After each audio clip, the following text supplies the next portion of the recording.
বিশ্ব নবীজি তখন বললেন, ও হাবশী, আমি আমার সেই প্রভুর নামের শপথ করে বলতেছি যার হাতে আমার প্রাণ, তুমি ঈমান আনার সঙ্গে সঙ্গেই আল্লাহ পাক রব্বুল আলামিন তোমাকে জান্নাতের ব্যবস্থা করে দিবে।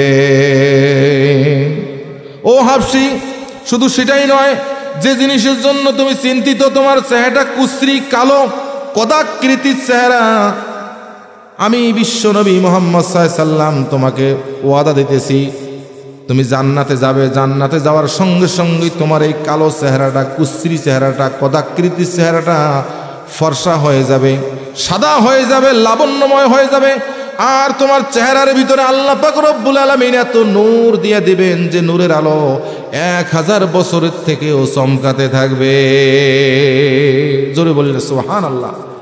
ওই হাবশী বলতেছি, ইয়া রাসূলুল্লাহ, জান্নাতে যাওয়ার পরে জান্নাতের যত নাজ নিয়ামত আছে সেগুলো কি আমার চক্ষু দ্বারা আমি দেখতে পারবো নাকি?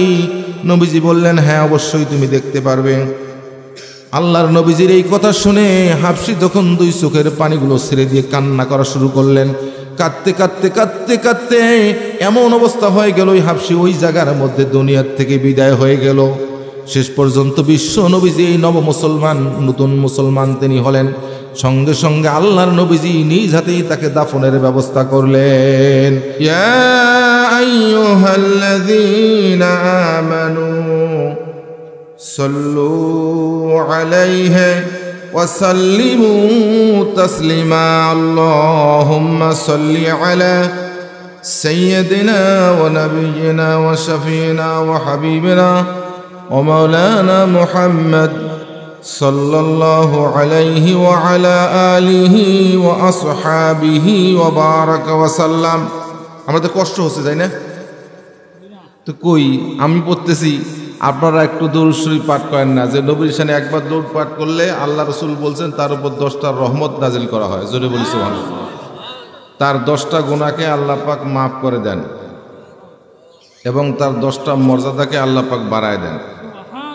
তো আপনারা দরুদ পড়ার ব্যাপারে কার্পণ্যতা করতেছেন, অলসতা করতেছেন, গাফলতি করতেছেন।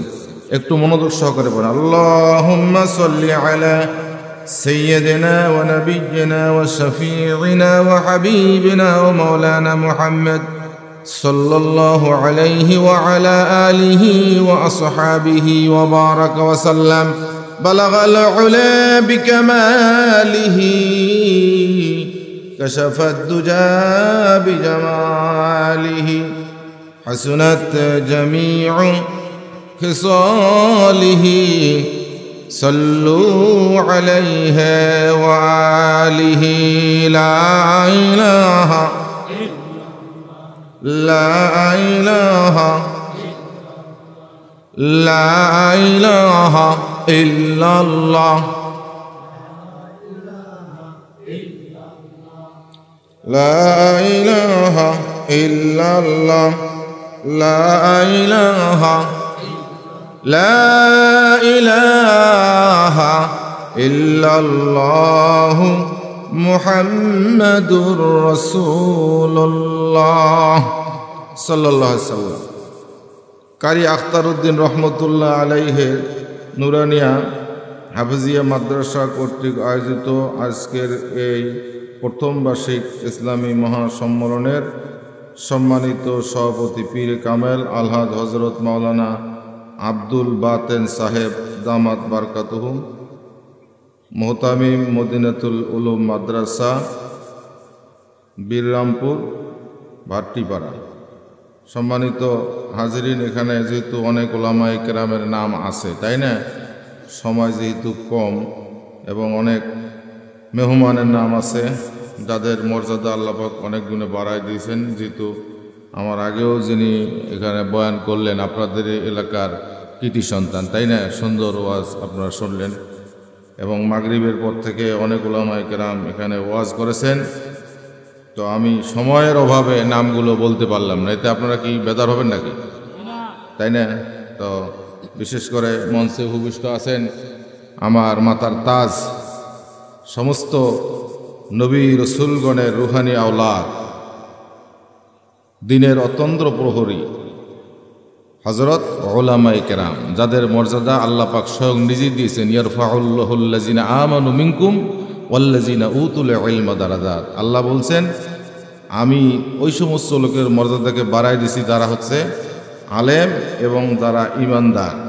তো এখানে মঞ্চে উপবিষ্ট আছেন, আমার সামনে উপবিষ্ট আমার পিতার বয়সের সম্মানিত মুরব্বিয়ানে কেরাম, সম্মানিত সুধীবৃন্দ, দিনদার, ঈমানদার, পরহেজগার, আল্লাহওয়ালা, আশিকিন, জাকিরিন, আল্লাহ প্রেমিক, রসুল প্রেমিক, সম্মানিত হাজিরিন এবং পর্দার অন্তরালে আমার শ্রদ্ধা খাদিজাতুল কুবরা রাদিয়াল্লাহু তাআলা আনহা, হযরত আয়েশা সিদ্দিকা রাদিয়াল্লাহু তাআলা আনহা, হযরত ফাতেমাতুজ জোহরা রাদিয়াল্লাহু তাআলা আনহার উত্তরসূরি মা ও বোনেরা, আপনাদের সকলের প্রতি আমার অন্তঃস্থল থেকে সালাম। আসসালামু আলাইকুম ওয়া রাহমাতুল্লাহি ওয়া বারাকাতুহু। আল্লাহ পাকের দরবারে শুকরিয়া আদায় করি যে মহান রব্বুল আলামিন এই গভীর রাত্রি পর্যন্ত একটি মাদ্রাসাকে কেন্দ্র করে কুরআনুল কারীমের আলোচনা শোনার জন্য আপনাদেরকে বসার মতো সুযোগ তৌফিক দান করেছেন। এই আয়োজন করার মতো আল্লাহ পাক তৌফিক দিয়েছেন। যে আল্লাহ পাক আমাকে আপনাকে এই সুযোগটুকু দান করলেন, সেই জন্য তার শাহানশাহে শুকরিয়া আদায় করার দরকার আছে না নাই? কারা কারা শুকরিয়া আদায় করতেছেন হাত তুলে দেখাই। সবাই রাজি আছেন? তাহলে সকলেই বলে আলহামদুলিল্লাহ। রব্বানা লাকাল হামদ হামদান কাসীরান তয়্যিবান মুবারাকান ফীহি ইয়া রব্বি লাকাল হামদু কামা ইয়ামবাগি লিজালালি ওয়াজহিকা ওয়া আযীমি সুলতানিক। আমাদের কষ্ট হচ্ছে, তাই না? তো আজকের থেকে 40 বছর আগে এখন যেমন লাইট এবং কারেন্টের জেনারেটরের ব্যবস্থা, তখন কিন্তু এরকম ব্যবস্থা ছিল না। ছিল নাকি? তখন হ্যাসাক দেখছেন কারা কারা? দেখছেন আপনারা? তো এখন হুজুর তো বয়ান শুরু করছে, বয়ান করতে আছে বক্তা, শেষ পর্যন্ত দেখে কোনো শ্রোতা নেই, 2 জন লোক আছে। তো এখন বলতেছে ওয়াইজিন সাহেব যে আপনারা 2 জনে আল্লাহওয়ালা, আসেন আপনাদেরকে নিয়ে দোয়া করি। তখন ওই 2 ব্যক্তি বলতেছে হুজুর আমরা আল্লাহওয়ালা নই, উনি হচ্ছে মাইকওয়ালা আর আমি হচ্ছি হেসাকলা। উনি হচ্ছে মাইকওয়ালা আর আমি হচ্ছি হেসাকলা। তা আমাদের অবস্থাটা এরকম হয়েছে। এমন সময় ওয়াজের আসলে এটা সময় না। আল্লাহ পাক নিজেই বলছেন জাআলনাল লাইলা লিবাসান ওয়া জাআলনান নাহারা মাআশা, যে আমি রাত্রিকে নির্ধারণ করেছি বান্দার আরাম আয়েশের জন্য, আর দিনকে নির্ধারণ করেছি কাজ কামের জন্য, মানুষের রিজিকের সন্ধানের জন্য। তো এখন এই ওয়াজের 4 পয়সারও দাম হবে না যদি আপনি সারা রাত ওয়াজ শোনার পরে ফজরের নামাজটা আদায় করতে না পারেন। এরকম হাজার হাজার কোটি কোটি রাতের ওয়াজ এক পাল্লায় দিয়া ফজরের নামাজকে আর এক পাল্লায় দিলে কি সমান হবে? আমার নবীজি বলছেন যেই ব্যক্তি ফজরের নামাজ জামাতে আদায় করবেন, কত সুন্দর কথা। ও মুসলমান, সারা রাত আজকে ইউটিউবের ভিতরে থাকে, ফেসবুক চালায়, ডিশ লাইনে থাকে, এমনিভাবে তাসের আড্ডাখানায় থাকে, সারা রাত জাগিয়ে এমন সময় ঘুমের মধ্যে চলে যায়। আর দিনের 10টার পরে অনেক বান্দার ঘুম ভাঙে না। কথাটা ঠিক নেবে ঠিক? আমার রসুল বলতেছেন যে তুমি সারা রাত ঘুমিয়ে থাকলে আর সকালে উঠে শুধুমাত্র ফজরের নামাজ জামাতে আদায় করেছো, এই নামাজটা জামাতে আদায় করার কারণে তোমার সারা রাতের ঘুমটা ইবাদত হিসেবে আল্লাহ পাক রব্বুল আলামিন কবুল করে নিয়েছে।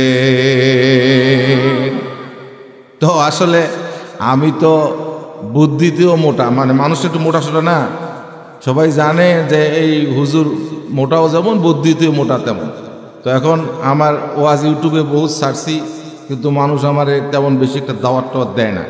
তো এখন আমি কামাল ভাইরে কইলাম, মনে হয় ভুল করিয়া, কামাল শেখ আপনারা চেনেন না, আপনাদের এলাকার সন্তান, ওনার আব্বা মোফাজ্জল হোসেন শেখ, ওনারা মোফাজ্জল হোসেন শেখ সাহেব উনি দুনিয়ার থেকে বিদায় হয়েছেন। আজকে ওনার কবর, রাতে কবরটা জিয়ারত করলাম।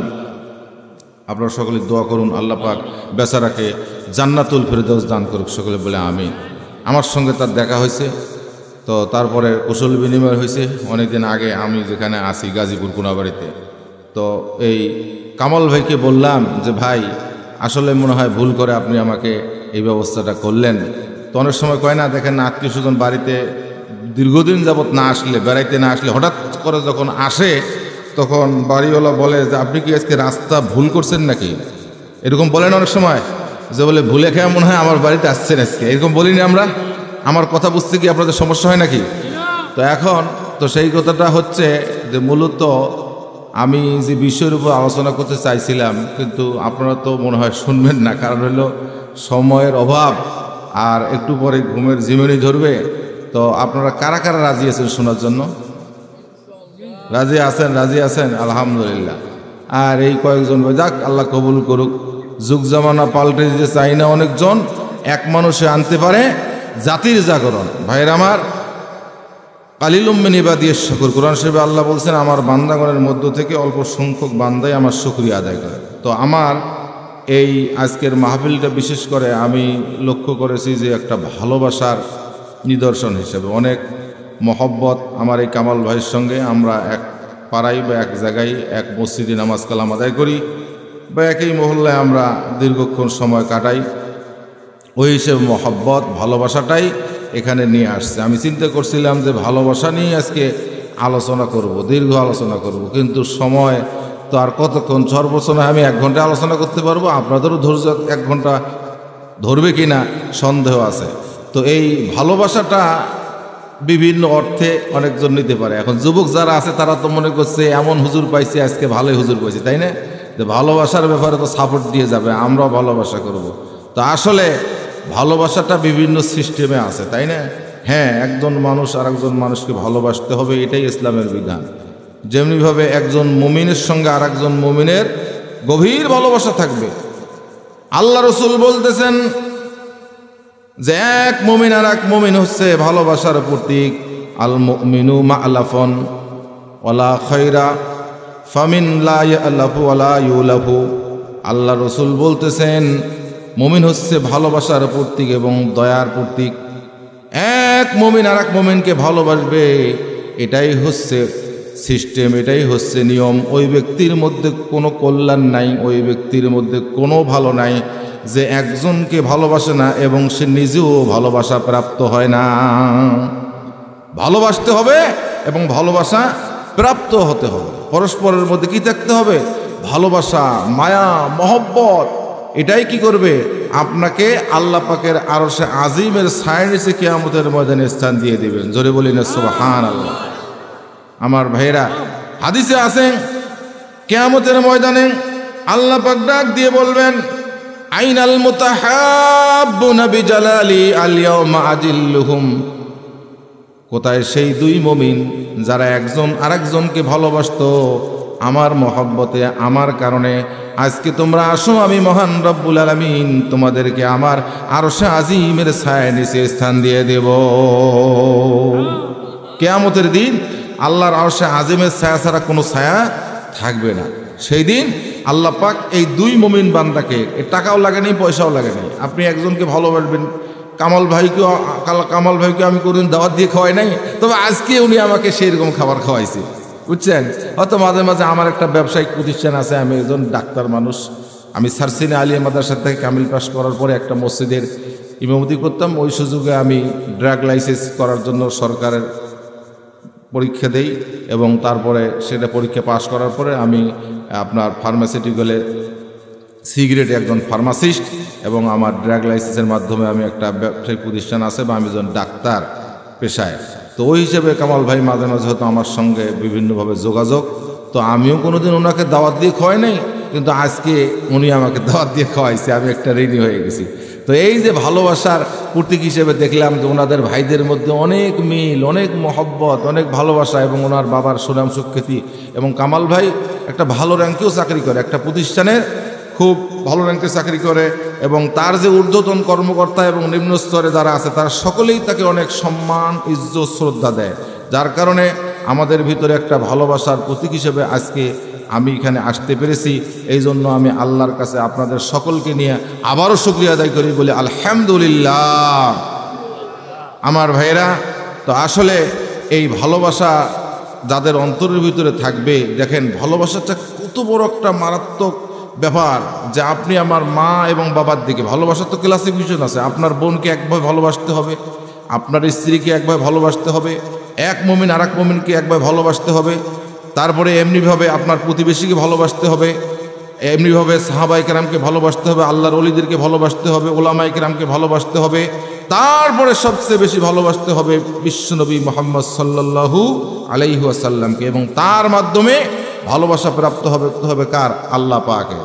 অতএব এই ভালোবাসাটা যার অন্তরে যত বেশি থাকবে, তাকে জান্নাতে যাওয়ার জন্য তত বেশি রাস্তা আল্লাহ পাক পরিষ্কার করে দেবেন। জোরে বলি না সুবহানাল্লাহ, জোরে বলি আলহামদুলিল্লাহ, জোরে বলি আল্লাহু আকবার। এখন আপনি আপনার মা বাবার চেহারার দিকে একবার তাকাইছেন, কি নজরে? ভালোবাসার নজরে, মহব্বতের নজরে। একবার যদি আপনার মা বাবার দিকে মহব্বতের নজরে তাকান, ভালোবাসার দৃষ্টিতে তাকায় দেখেন আমার মা আমার বাবা চলতে পারে না, বৃদ্ধা হয়ে গেছে, এইরকম অন্তর দিয়ে যদি একবার আপনি আপনার মা বাবার চেহারার দিকে একটা পলক দেন, একটা নজর দিয়ে দেন, টাকাও লাগে নাই, পয়সাও লাগে নাই, পরিশ্রমও হয় নাই, এর বিনিময়ে সওয়াবটা হবে, নবী আমার বলতেছেন তার আমল নামায় একটা কবুল হজের সওয়াব লিখে দেওয়া হবে। কত বড় কথা! কোনো পরিশ্রম লাগে নাই, টাকাও দেন নাই, পয়সাও দেন নাই। আমি কি কোরআন হাদিসের বাইরে কোনো কথা বলতেছি? আল্লাহ পাক বলছেন, ওয়াইদা কুরিয়াল কুরআনু ফাসতামিউ লাহু ওয়া আনসিতু লাআল্লাকুম তুরহামুন। আল্লাহর কথা, যখন তোমার সামনে কোরআনের কথা আলোচনা করা হবে, ওই কোরআনের আলোচনা শুধু শুনলেই হবে না। আরবিতে ইসমাউ শব্দের অর্থ হচ্ছে শুধু শোনা, আর ইস্তামিউ শব্দের অর্থ হচ্ছে মনের কান দিয়ে শুনতে হবে, দিল দিয়ে শুনতে হবে, মনোযোগ সহকারে শুনতে হবে। এবং ওই আয়াতে বলা আছে ও আংসিতু, চুপ করে বসা থাকতে হবে, তাহলে আল্লাহ পাকের পক্ষ থেকে তোমার উপর রহমত নাজিল করা হবে। জোরে বলি সুবহানাল্লাহ। তো এখন এই আপনি যদি কোরআনের আলোচনার ক্ষেত্রে কথা বলেন, অন্যদিকে তাকান, দেখেন না বক যখন মাছ ধরে কিভাবে একদম অ্যাটেন্ড হয়ে থাকে, কোনো দিকে দেখা নাই, চলা নাই, ফেরা নাই, হ্যাঁ, এক ধ্যান, তাই না? এইরকম ধ্যান নিয়ে থাকতে হবে, কারণ এখানে কোরআনের আলোচনা হচ্ছে, কোরআনের কথা বলা হচ্ছে। হাদিস তো অন্য কিছু না, কোরআনের ব্যাখ্যা গ্রন্থ। জোরে বলি সুবহানাল্লাহ। রাসূল বলতেছেন, যখন কোনো ব্যক্তি মা মিন ওয়ালিদিন বাররিন ইয়ানজুরু ইলা ওয়ালিদাইহি নাজরাতান ইল্লা রাহমাতিন কাতাবাল্লাহু বিকুল্লি নাজরাতিন হাজ্জাতাম মাবরুরাতান, হাদিস শরীফের কথা আমি বলতেছি। আমার নবীজি বলতেছেন, যখন কোনো ব্যক্তি তার মা বাবার চেহারার দিকে ভালোবাসার নজরে, রহমতের নজরে একবার তাকায় দেখবে, তাকার সঙ্গে সঙ্গে আল্লাহ পাক রব্বুল আলামিন তার আমল নামায় একটা কবুল হজের সওয়াব লিখে দিবে। সাহাবী আরজ করলেন, ইয়া রাসূলুল্লাহ, যদি কোনো ব্যক্তি তার মা বাবার চেহারার দিকে 100 বার তাকায়, নবীজি বললেন তার আমল নামায় 100টা কবুল হজের সওয়াব লিখে দেওয়া হবে। জোরে বললেন সুবহানাল্লাহ। আমার ভাইয়েরা, কিন্তু সেই মা বাবার দিকে আমরা নজর দেওয়া তো দূরের কথা, অনেক সময় কর্কশ ভাষায়, জোর গলায় এবং অপমানজনক কথা মা বাবার সামনে বলি, এমন সন্তানও পৃথিবীতে আছে না নাই? সেই জন্য সব কিছু ভালোবাসা দিয়ে, আমার ওই এটা সাবজেক্ট না যে মা বাবার খেদমতের ব্যাপারে, আমি ভালোবাসা নিয়ে আলোচনা করতেছি, যে মা বাবাকে এরকম ভালোবাসতে হবে, আর মুমিনদের ক্ষেত্রে এমন ভালোবাসা দিতে হবে। কিভাবে ভালোবাসতে হবে সেটা আল্লাহ পাক নিজেই শিক্ষা দিয়েছেন। জোরে বলি সুবহানাল্লাহ। আদম আলাইহিস সালামকে আল্লাহ সৃষ্টি করার পরে বলছেন, ওই দল কাছে যাও, যে তুমি সালাম দাও, তারা তোমার সালামের জবাব দিবে, সেটাই হবে তোমার এবং তোমার সন্তানের সালামের জবাব। তার মানে হলো সালামের মাধ্যমে কি হবে? ভালোবাসার সৃষ্টি হবে। জোরে বলি সুবহানাল্লাহ। আল্লাহ রাসূল বলতেছেন, আসুন অন্য হাদিসে, লা তাদখুলুল জান্নাতা হাত্তা তুমিনু ওয়ালা তুমিনু হাত্তা তাহাব্বু লাউলা আদুল্লুকুম আলা ফাআলতুমুহু শাইআন আফশুস সালামা বাইনাকুম আও কামা ক্বালা আলাইহিস সালাতু ওয়াস সালাম। রাসূল বলতেছেন, রাসূলুল্লাহ সাল্লাল্লাহু আলাইহি ওয়াসাল্লাম বলতেছেন, তোমরা কখনো জান্নাতে যাইতে পারবে না। লা তাদখুলুল জান্নাতা হাত্তা তুমিনু, যতক্ষণ পর্যন্ত না তোমরা প্রকৃত মুমিন হও। আর তোমরা প্রকৃত মুমিন ততক্ষণ পর্যন্ত হতে পারবে না যতক্ষণ পর্যন্ত না একজন মুমিন আর একজন মুমিনকে ভালো না বাসো। আর আমি কি তোমাদেরকে এমন একটা বিষয় শিক্ষা দেব না, এটা যদি এর উপরে যদি তোমরা আমল করো তাহলে পরস্পরের মধ্যে তোমাদের ভালোবাসা সৃষ্টি হবে, মহব্বত সৃষ্টি হবে। আর সেটা হচ্ছে বেশি বেশি করে তোমরা সালাম দিবে। জোরে বলি সুবহানাল্লাহ। তাহলে আমরা সালাম দেবো বেশি বেশি করে, হ্যাঁ দিদি রাজি আছি? কারা কারা রাজি আছি হাত তুলে দেখাই। আলহামদুলিল্লাহ। ঘুম ধরছে নাকি আপনাদের? ঘুম ধরছে নাকি? অলসতা আসতেছে নাকি? সমস্যা হইতেছে নাকি? কষ্ট হয় নাকি? আমি কি ওয়াজ ছেড়ে দেবো নাকি, না করবো কিছুক্ষণ?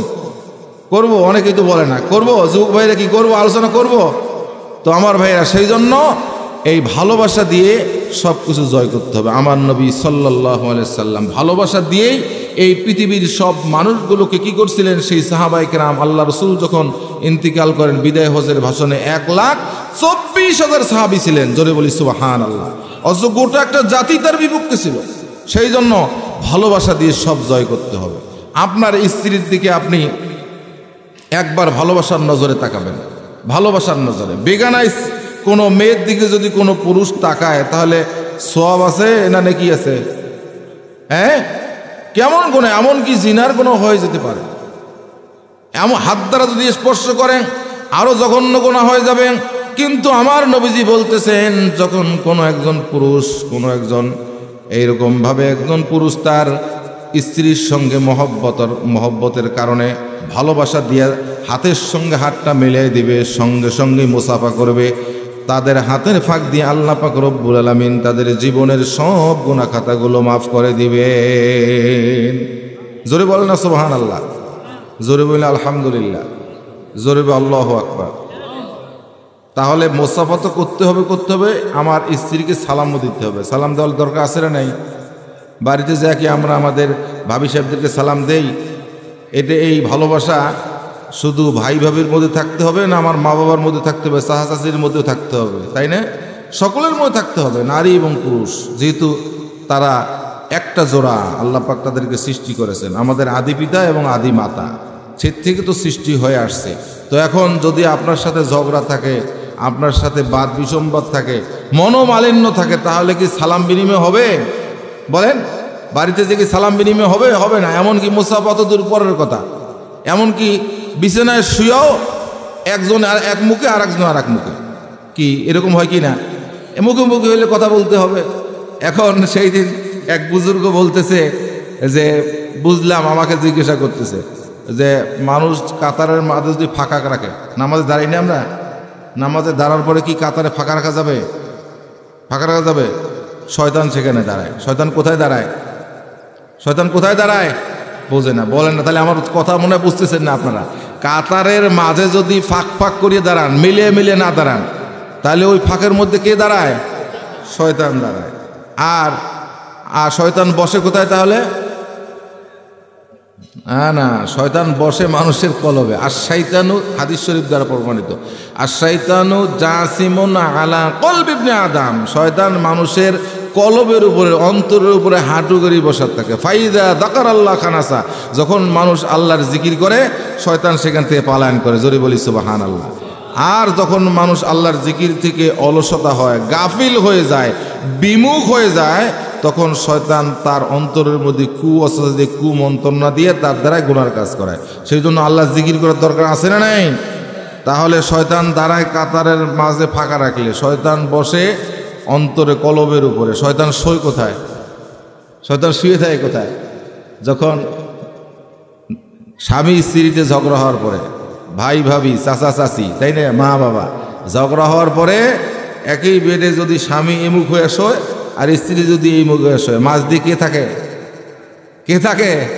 শয়তান থাকে। ভাইরা মাস, যার কারণে সকাল যখন হয় শয়তান তার বন্ধু বান্ধব, তার অনুসারীদেরকে পাঠায় দেয়, যাও তোমরা যে যেমনে পারো মানুষকে বিভ্রান্ত করো। করতে করতে সন্ধ্যা যখন হয়ে যায়, শয়তানের কাছে সবাই সমবেত হয়। মানুষের মধ্যেও শয়তান আছে না নাই? মিনাল জিন্নাতি ওয়ান নাস। তো এখন শয়তান হিসাব নেয়, তুমি কি করছো? বলে আমি যা ওকে নামাজি লোককে বেনামাজি বানাইছি, তাসের আড্ডাখানায় বসায়া ওর বেনামাজি বানাইছি। বলে যাক মোটামুটি করছো। বলে এটা কিছুই করো নি, কিছুই হয়নি এটা। আর একজনকে জিজ্ঞাসা কি করছো? বলে ওদের ভাই ভাই একটু ঝগড়া বাজাইছে। বলে ওরে কি করছো? ওরে মদ খাওয়াইছি। কিছুই হয় নাই। শুনতে শুনতে শুনতে শুনতে একজনে বলে আমি একটা ঘটনা ঘটাইছি। বলে কি ঘটনা? যে আমি আজকে স্বামী আর স্ত্রীর মধ্যে ঝগড়া বাজাই দিছি দুইজনের মধ্যে। বলে তুমি সবচেয়ে বড় ভালো কাজ করছো, তোমার কাজটা সবচেয়ে বড় মারাত্মক হয়েছে, তোমাকে সবচেয়ে স্কোয়ার মার্ক দেওয়ার দরকার, তোমাকে স্ট্যান্ডার্ড মার্ক দেওয়ার দরকার, তুমি সবচেয়ে উত্তম কাজ করছো। অতএব ভাইরা আমার, এই ঝগড়া ফাসাদ দ্বন্দ্ব বিদ্বন্দ্ব থাকলে কি হবে না? মোসাফা তো দূরের কথা, কথাও হবে না। কি কথা ঠিক নেবে ঠিক? আর রাসূল সাল্লাল্লাহু আলাইহি ওয়াসাল্লাম বলছেন, তুমি যদি তোমার স্ত্রীর হাতের সঙ্গে হাত মিলিয়ে মোসাফা করো মহব্বতে ভালোবাসায়, তাহলে তোমার দুই হাতের ফাঁক দিয়ে আল্লাহ পাক রব্বুল আলামিন সব সগীরা গুনাহ মাফ করে দিবেন। জোরে বলি সুবহানাল্লাহ। শুধু সেটাই নয়, কোনো মুমিন বান্দা আর এক মুমিন বান্দার সঙ্গে দেখা হলে আমরা মুসাফা করি কি করি না? সালাম দেওয়ার পরে যখন মুসাফা করি, নবী আমার বলতেছেন এই দুই বান্দা পৃথক হওয়ার আগেই আল্লাহ পাক রব্বুল আলামিন তাদের জীবনের সব গুনাহ খাতাগুলো মাফ করে দেন। জোরে বলি সুবহানাল্লাহ। সেই জন্য ভাইয়ের আমার, এইরকমভাবে প্রত্যেকটা মানুষের সম্মান ইজ্জত অনুযায়ী সকলকে ভালোবাসতে হবে। ভালোবাসার দরকার আছে না নাই? এইরকমভাবে ভালোবাসতে বাসতে বাসতে বাসতে সবচেয়ে যে ভালোবাসাটা আমার দিতে হবে সেটা হচ্ছে আমার নবী সাল্লাল্লাহু আলাইহি ওয়াসাল্লামকে ভালোবাসতে হবে। এই ভালোবাসলে কি হবে? আল্লাহ আপনাকে ভালোবাসবেন। আল্লাহর ভালোবাসার দরকার আছে না নাই? আল্লাহ পাক ঘোষণা দিচ্ছেন। কি উঠতেছেন? যাবেন যাবেন যাবেন, দোয়া করে দেব। আসবেন আবার কিছুক্ষণের মধ্যে আসবেন নাকি? তাহলে জিকির করেন লা ইলাহা।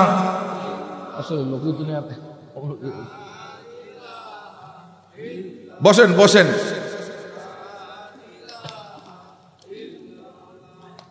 লা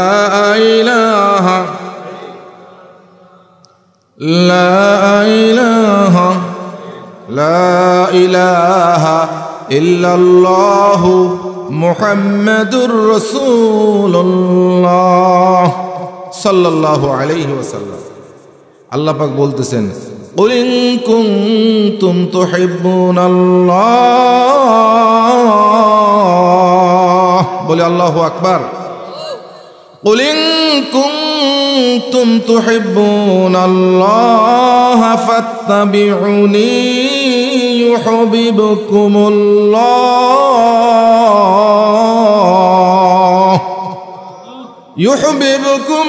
ইউহিব্বুকুমুল্লাহ ওয়া ইয়াগফির লাকুম যুনুবাকুম ওয়াল্লাহু গফুরুর রহিম।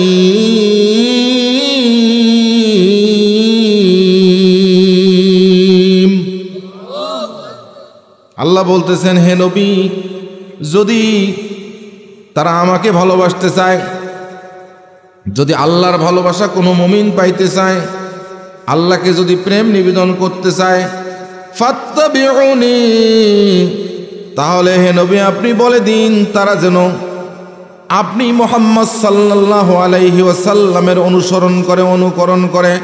ইউহিব্বুকুমুল্লাহ, তাহলে আল্লাহ পাক রব্বুল আলামিন তাকে ভালোবাসবেন। জোরে বলি সুবহানাল্লাহ।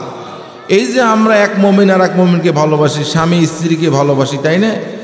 পাড়া প্রতিবেশীকে ভালোবাসি, এমনিভাবে অলি আল্লাহদেরকে ভালোবাসি, উলামায়ে কেরামকে ভালোবাসি, কোরআনকে ভালোবাসি। এই ভালোবাসার সব বড় উদ্দেশ্য হচ্ছে আল্লাহর ভালোবাসা নেওয়া। কি কথা ঠিক নেবে ঠিক? এটার হুব্বু ফিল্লাহ বুগযু ফিল্লাহ, অর্থাৎ আল্লাহর জন্য ভালোবাসা আর আল্লাহর জন্য শত্রুতা করা। তো এখন আল্লাহকে যদি পাইতে চায়, আল্লাহ পাক বলতেছেন, তাহলে আমার হাবিব, আমার বন্ধু মুহাম্মদ সাল্লাল্লাহু আলাইহি ওয়াসাল্লামের অনুকরণ করতে হবে। তাহলে আল্লাহ পাকও তোমাকে ভালোবাসবেন। জোরে বলি সুবহানাল্লাহ।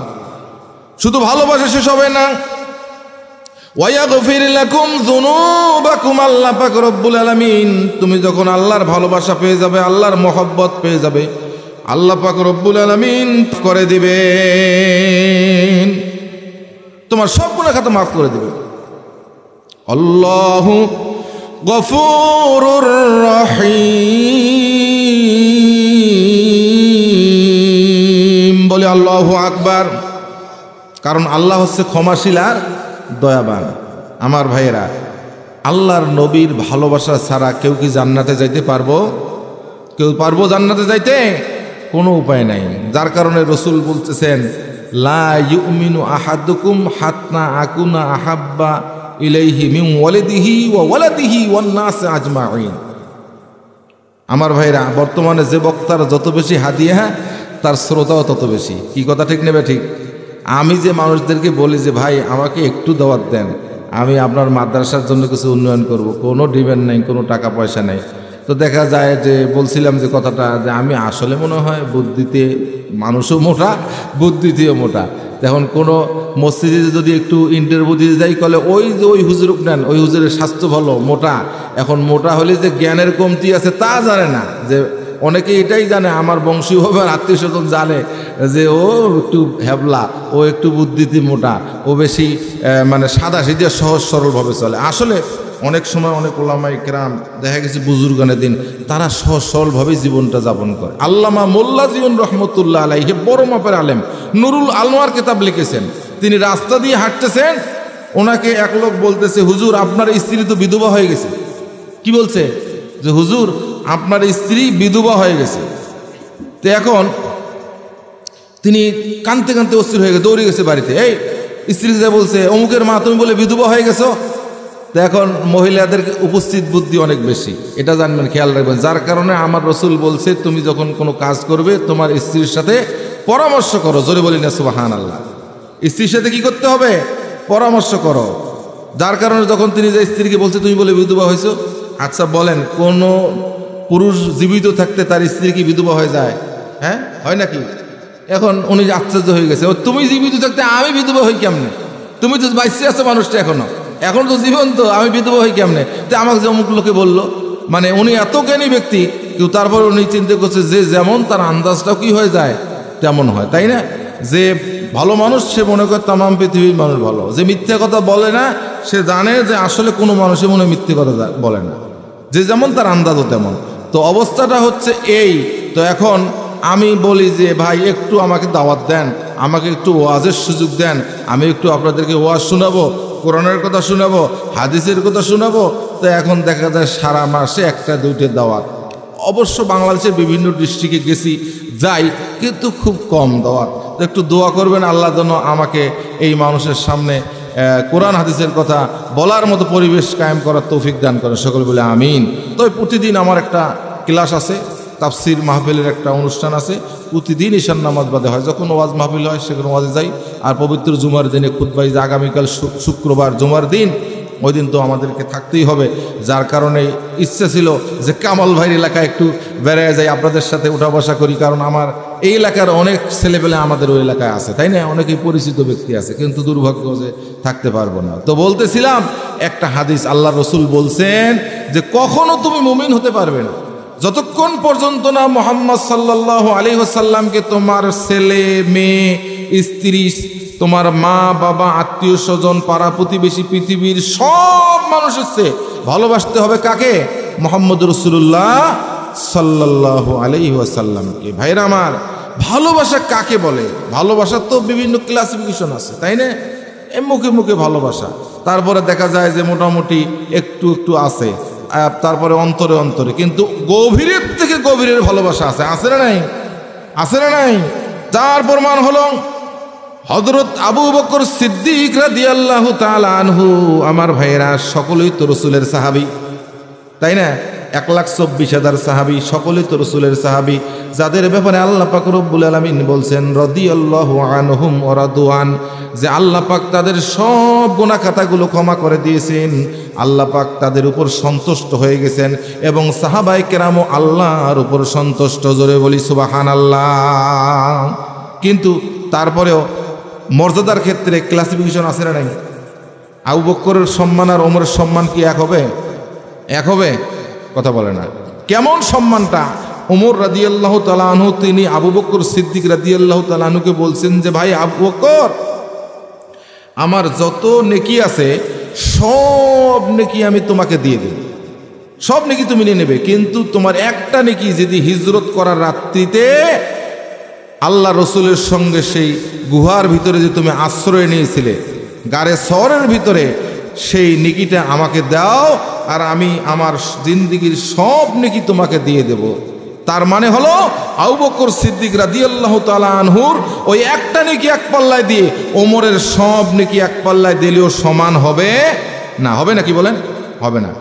একদিন রাত্রিবেলা আকাশে অসংখ্য অগণিত তারকা উঠেছেন। বিশ্বনবী সাল্লাল্লাহু আলাইহি ওয়াসাল্লাম তার স্ত্রী আম্মাজান হযরত আয়েশা সিদ্দিকা রাদিয়াল্লাহু তাআলা আনহাকে নিয়ে ঘুরতেছেন আর দেখতেছেন অসংখ্য অগণিত তারকারাজি আকাশের মধ্যে। আম্মাজান আল্লাহর রসুলকে জিজ্ঞাসা করেন, ইয়া রাসূলুল্লাহ, আকাশে আজকে কতগুলো তারকারাজি উঠেছে, এই পরিমাণ নেকি কি আপনার কোনো উম্মতের আছে নাকি, কোনো সাহাবীর আছে নাকি? রাসূলুল্লাহ সাল্লাল্লাহু আলাইহি ওয়াসাল্লাম বললেন, হ্যাঁ, আমার একজন সাহাবী, তার নাম হচ্ছে ওমর, সেই সাহাবীর এত পরিমাণ নেকি আছে, জোরে বলি সুবহানাল্লাহ। আবু বকর রাদিয়াল্লাহু তাআলা আনহুর মেয়েকে হযরত আয়েশা রাদিয়াল্লাহু তাআলা আনহা, আয়েশা রাদিয়াল্লাহু তাআলা আনহার বাবার নাম আবু বকর। এখন আল্লাহ রসুল বললেন কার কথা? ওমরের কথা বললেন না? তো এখন মনে মনে একটু খারাপ লাগছে না যে আমার বাবার কথা তো কিছু বললো না? তখন আম্মাজান জিজ্ঞাসা করলেন, ইয়া রাসূলুল্লাহ, তাহলে তো আমার বাবার কিছুই নাই, সব যদি ওমরের হয় তাহলে আমার বাবার তো কোনো নেকি নাই। তখন রসুল বললেন, আয়েশা, ওমরের সব নেকিগুলো এক পাল্লায় দিয়ে আর আবু বকরের নেকি যদি এক পাল্লায় দেওয়া যায়, তবু আবু বকরের নেকির পাল্লা আর ওজন ভারী হয়ে যাবে। ভাইরা আমার, কত বড় কথা! আপনারা এই যে মাহফিলে আসছেন, এখান থেকে সকলে কি সমান নেকি নিয়ে যাবে নাকি? কেউ যায় দেখেন টানের মজলিসে আছে না? টান বোঝেন তো? টান বোঝেন? আচ্ছা, টান কারে কয়? হাতে নিয়ে আগুন দিয়ে, তাই নাকি? 2-4 জন এই আসরে আছে না নাই? আবার আপনাদের মধ্য থেকে মাঝে মাঝে 2-4 জন ওঠে, এই ধরনের লোক আছে, টান মারিয়ে বাস ওই অবস্থায় আসি বসে, তাই না? তো আবার দেখা গেছে কেউ প্রথমে আসছিল, কিছুক্ষণ শুনিয়ে চলে গেছে, কেউ আসছে হয়তো দেখতেছে দেখি বক্তার সুর কেমন, কেউ হয়তো আসে দেখি বক্তার কোন ভঙ্গিতে কথা বলে। আর কালকে দেখবেন পরের দিনে আলোচনা হবে, হ্যাঁ অমুক বক্তা এত সুন্দর ওয়াজ করছে বে। আমার আঞ্চলিক ভাষায়, আমার বাড়ি তো রংপুর কুড়িগ্রাম, বেহে কয়, আপনাদের এলাকায় তো বেহে নেই, তাই না? কয় গতকাল বক্তা আনছেন, এত সুন্দর ওয়াজ করছে বেহে, এই ভাটে দিছে স্টেজ। কিন্তু মাগার পরের দিন ফজরের নামাজও নাই, জোহরের নামাজও নাই, আসরের নামাজও নাই, এমনও শ্রোতা আছে না নাই? তো এই মজলিস থেকে একজন দেখা যাবে বিপুল সংখ্যক নেকি নিয়ে যাবেন, এবং আখেরি মোনাজাত যে করবে তার সওয়াব আর যে প্রথম ছিল পরে আর নাই, এই দুইজনের সওয়াবের মধ্যে কি সমান হবে? অনেক সওয়াবের তারতম্য হয়ে যাবে। তো আবু বকরের এত সওয়াব কেন? কারণ হলো তার জীবন যৌবন, টাকা পয়সা, অর্থ সম্পদ, দেল মন যা কিছু আছে সব কিছু দিনের জন্য, ইসলামের জন্য, আল্লাহর জন্য, আল্লাহর রসুলের জন্য সে ত্যাগ করেছে, কোরবানি করেছে, যার কারণে আল্লাহ পাক রব্বুল আলামিন তার মর্যাদা মর্তবা এত বেশি বাড়াই দিয়েছে। জোরে বলি সুবহানাল্লাহ। বিশ্বনবী সাল্লাল্লাহু আলাইহি সাল্লাম আবু বকরকে বলছিলেন, আবু বকর, তোমাকে নিয়ে আমাকে হিজরত করতে হবে, হিজরত করতে হবে। প্রায় 10 বছর আগে, 10 বছরের বেশি সময় আগে বলছে। রাত্রি গভীর, রাসূলুল্লাহ সাল্লাল্লাহু আলাইহি সাল্লামকে আল্লাহ পাক জানাই দিলেন, এই মক্কা নগরী তোমার থাকার জায়গা নয়, তুমি হিজরত করবে, মদিনাতে চলে যাবে। রাত্রি গভীরে আল্লাহর রসুল উঠলেন, যাওয়ার পরে সর্বপ্রথম আবু বকর সিদ্দিক রাদিয়াল্লাহু তাআলা আনহুর বাড়িতে যায় ডাক দিছে, ইয়া আবু বকর। সঙ্গে সঙ্গে আবু বকর সিদ্দিক রাদিয়াল্লাহু তাআলা আনহু বলছে, লাব্বাইক ইয়া রাসূলুল্লাহ। রাসূলুল্লাহ সাল্লাল্লাহু আলাইহি সাল্লাম আশ্চর্য হয়ে গেছে, ডাক দিয়ে বলছে, আবু বকর, গভীর রজনী, সব মানুষ ঘুমিয়ে গেছে, পশু পাখি ঘুমিয়ে গেছে, তরুলতাগুলো নিঝুম হয়ে গেছে, সারা শব্দ নাই, একটা পাতা পড়লেও শব্দ হয়, তুমি কি ঘুমাও নাই? আবু বকর সিদ্দিক রাদিয়াল্লাহু তাআলা আনহু বলেন, ইয়া রাসূলুল্লাহ, ইয়া হাবিবাল্লাহ, আপনি যেই দিন আমাকে বলেছেন আবু বকর তোমাকে নিয়ে আমাকে হিজরত করতে হবে, ওই দিন থেকে শুরু করে আজ পর্যন্ত আমি আবু বকর আমার এই পিঠটাকে রাত্রিবেলায় বিছানার মধ্যে লাগায় দেই না। তাহলে কি করেছো? আমি দরজার কাছে দাঁড়ায় দাঁড়ায় ঠেস লাগায় আছি, কখন আল্লাহর রসুল আসে আর কখন আমাকে ডাক দেয়। একটিবার ডাক দেওয়ার পরে আমি আবু বকর যদি সাড়া দিতে না পারি তাহলে রসুল কষ্ট পাবেন। আমি চাই না আমি আবু বকর দুনিয়াতে বেঁচে থাকতে বিশ্ব নবীজির পায়ের মধ্যে একটা কাঁটা বিদুক, একটা কাঁটা ঢুকে পড়ুক, এটা আমি চাই না ভাইয়ের আমার। যার কারণে তার মান সম্মান ইজ্জত এত বেশি আল্লাহ পাক রব্বুল আলামিন বাড়ায় দিয়েছেন। এক সাহাবী যে আয়াতে কারিমা আমি তেলাওয়াত করেছি, বেশি আমি আলোচনা দীর্ঘায়িত করব না, এই আয়াত দিয়ে আমি যেহেতু আলোচনা করছি তেলাওয়াত করেছি, তাই না? এই আয়াতের একটু অর্থ বলার দরকার আছে না নেই, শোনার দরকার আছে না নেই? আপনারা কি তাতে বিরক্ত হবেন নাকি? হ্যাঁ, রাজি আছেন সকলেই? তাহলে একটু চাপায় বসলে ভালো হয় না, যে ফাঁকা ফাঁকা রাখছেন, একটু জিকির করি লা ইলাহা ইল্লাল্লাহ লা ইলাহা ইল্লাল্লাহ। একটু সামনে সামনে আসেন, সামনে আসেন। হ্যাঁ, এই যে মুরব্বী বাবাজি একটু সামনে আসেন। হ্যাঁ, একটু মানে একটা মজলিসের আদব আছে তো, একটু সামনের দিকে আসে। আমরা সামান্য হলেও আমাদেরকে আল্লাহ পাক কবুল করছে, সব মানুষ তো সব আল্লাহ কবুল করে সবসময়। যুবক ভাইরা আছেন, আল্লাহ সামান্য সময় আমি শেষ করে দেব, হয়তো পরে কোনো সময় আসলে ইনশাল্লাহ ভালোভাবে আলোচনা করার চেষ্টা করব, যেহেতু সময় কম আমি বেশি আলোচনা করতে চাই না। অলরেডি 12টা 38 মিনিট হয়ে গেছে রাত্রি। তো আল্লাহ পাক রব্বুল আলামিন বলতেছেন, আমি যে আয়াতে কারিমা তেলাওয়াত করেছিলাম সূরাতুন নিসার 69 নম্বর আয়াত, আল্লাহ বলতেছেন যে ব্যক্তি আল্লাহ এবং আল্লাহর রসুলের আনুগত্য করবে, আল্লাহ এবং আল্লাহর রসুলকে মানবে, আল্লাহ এবং আল্লাহর রসুলের নির্দেশকে পালন করবে, এই সমস্ত ব্যক্তিদেরকে আল্লাহ পাক রব্বুল আলামিন নবী, সিদ্দিকিন, শহীদ এবং সলেহিনদের জান্নাতের ভিতরে তাদেরকে স্থান দিয়ে দিবেন, যার উপরে আল্লাহ পাকের নেয়ামত, যাদের উপর আল্লাহর নেয়ামত বর্ষিত হয়েছে।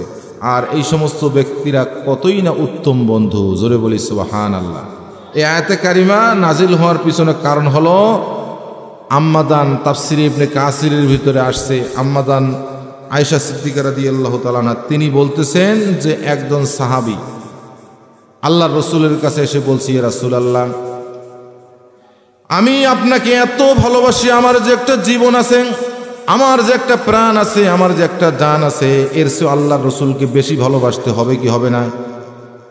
আমাদের যে জীবন আছে, জীবনের চেয়ে আল্লাহ রসুলকে বেশি ভালোবাসার প্রয়োজন আছে না নাই? যদি আপনি ইমানদার হতে চান, অবশ্যই আল্লাহ রসুলকে আপনার জীবনের চেয়ে বেশি ভালোবাসতে। ওমর বলছিলেন, ইয়া রাসূলুল্লাহ, আমি আপনাকে ভালোবাসি, কিন্তু আমার জীবনের চেয়ে তো ভালোবাসতে পারি না। তখন বিশ্ব নবীজি বলছেন, ওমর, এখনো তুমি প্রকৃত মুমিন হতে পারো নাই। সঙ্গে সঙ্গে ওমর রাদিয়াল্লাহু তাআলা আনহু বললেন, ইয়া রাসূলুল্লাহ, আজকের থেকে আমি ওয়াদা দিলাম, আমার যে জীবন আছে, আমার যে প্রাণ আছে, আমার যে আত্মা আছে, তার চেয়ে আমি আপনাকে বেশি ভালোবাসি। জোরে বলি সুবহানাল্লাহ। তখন সঙ্গে সঙ্গে আল্লাহ রসুল বললেন, ওমর, আজকে এখন তুই প্রকৃত মুমিন হয়ে গেলে। জোরে বলি সুবহানাল্লাহ। বাবাজিরা, যুবক ভাইরা, কথা বললেও না, হ্যাঁ, শেষ করবো আমি। তো এখন এই সাহাবী এসে বলতেছেন, ইয়া রাসূলুল্লাহ, আমি আপনাকে আমার জীবন, আমার ছেলে সন্তান, আমার সম্পদ, আমার বাড়ি, আমার ঘর, যা কিছু আছে তার চেয়ে আমি আপনাকে অনেক ভালোবাসি, অনেক মহব্বত করি।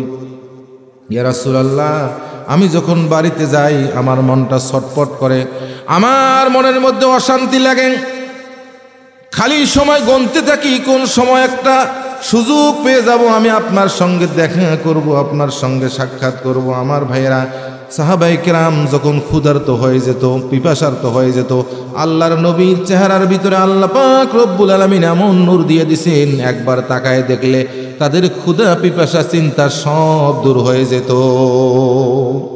এখন সাহাবী বলতেছেন, ইয়া রাসূলুল্লাহ, ইয়া হাবিবাল্লাহ, আমি আপনাকে এত মহব্বত করি, এত ভালোবাসি, কিন্তু আমি এখন চিন্তায় পড়ে গেছি।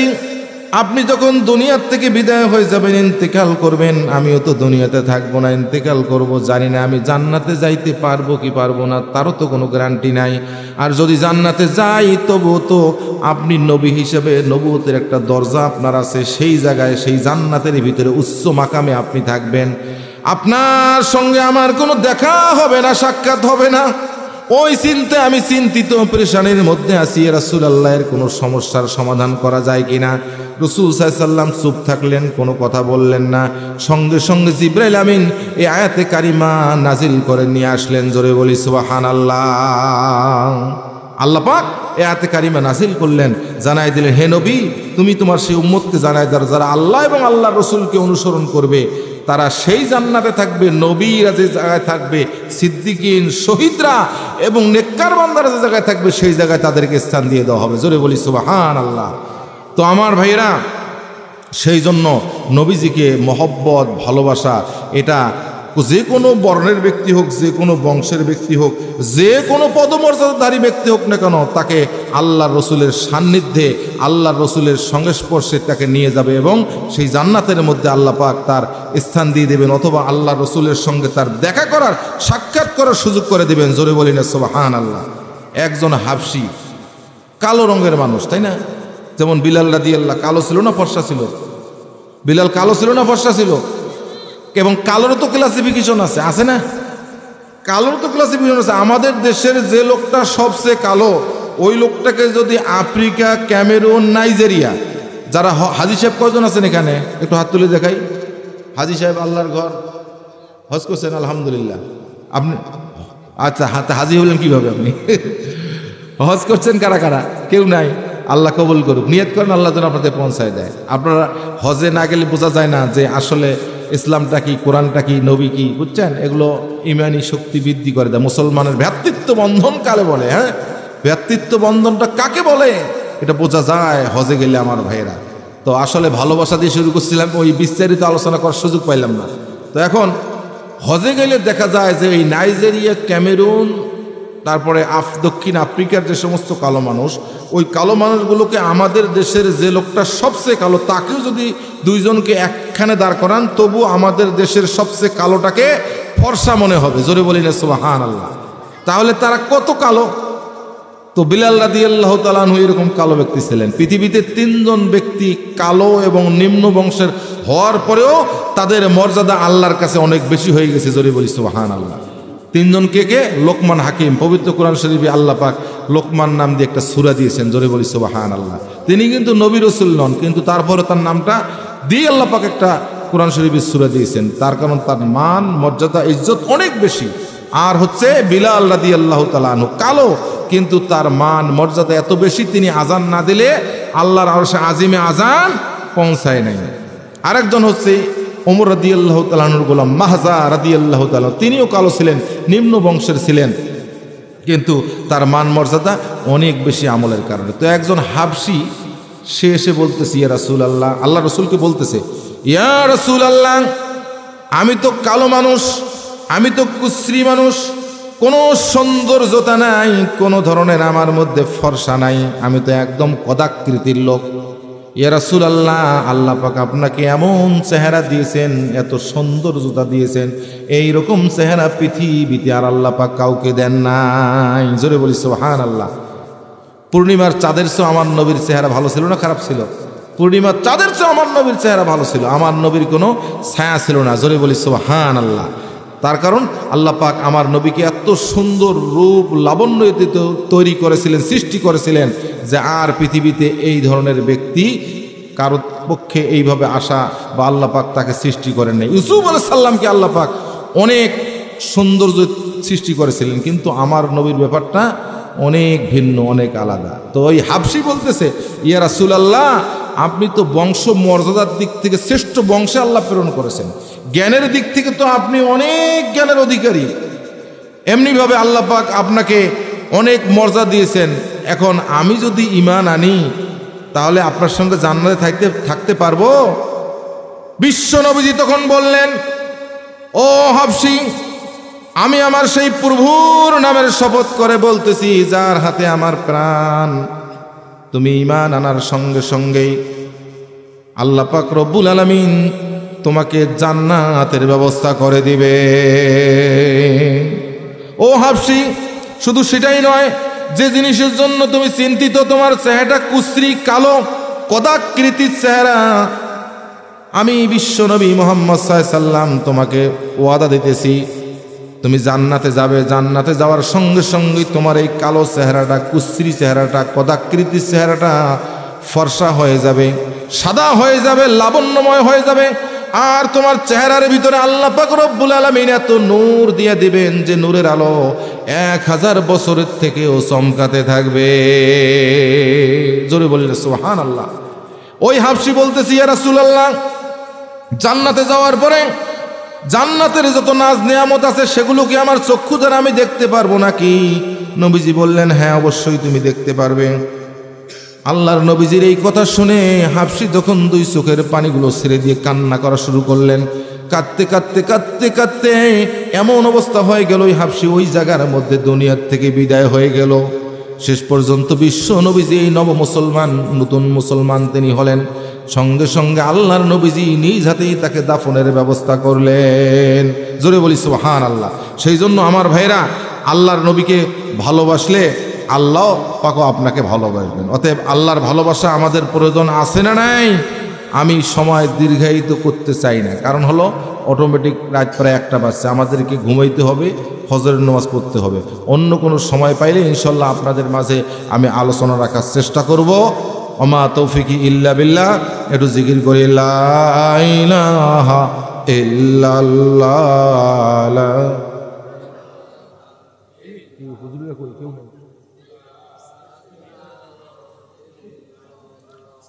লা ইলাহা ইল্লাল্লাহ,